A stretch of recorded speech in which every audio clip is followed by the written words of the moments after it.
Wala pa ring desisyon si Pangulong Ferdinand Marcos Jr. ukol sa susunod na DepEd Secretary na kapalit ni Vice President Sara Duterte. Kaya naglabas na ng rekomendasyon ang ilang grupo.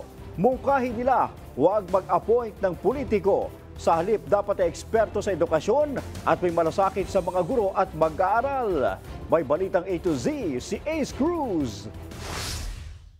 Magdadalawang linggo matapos magbitiw sa gabinete si Vice President Sara Duterte, bakante pa rin ang posisyon ng kalihim ng Department of Education. Ngayon, naglabas ang Asosasyon ng Private Schools o COCOPEA ng listahan ng mga napipisil nilang magiging susunod na DepEd Secretary na isinumite nila kay Pangulong Ferdinand Marcos Jr. Kabilang dito ay sina Negros Occidental Representative Kiko Benitez, Senador Sani Angara, DepEd officials na sina Joyce Andaya at Gina Gonong at Father Wilmer Joseph Tria. Number one ay educational expertise.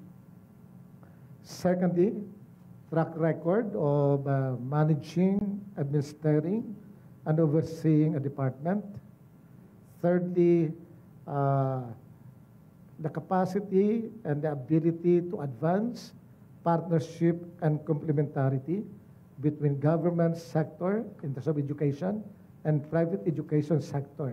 Gate ng asosasyon, dapat ay eksperto sa mga isyu sa edukasyon ang susunod na kalihim dahil maraming problemang dapat lutasin sa sektor. Inilatag din ng COCOPEA ang ilan sa mga nais silang mabago ng susunod na kalihim. Address the mismatch between graduates and jobs and many others. Fundamental aspect that he has to address now, the corruption of values.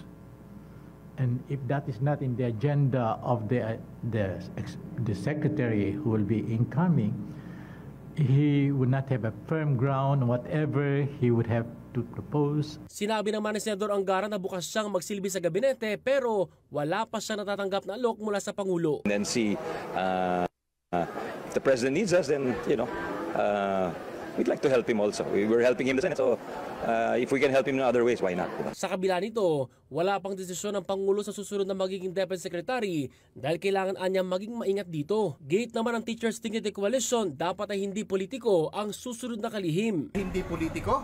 Ang gusto nating maging DepEd Secretary ay kilala, no, at may karanasan sa pagmamanage, no, ng education sector.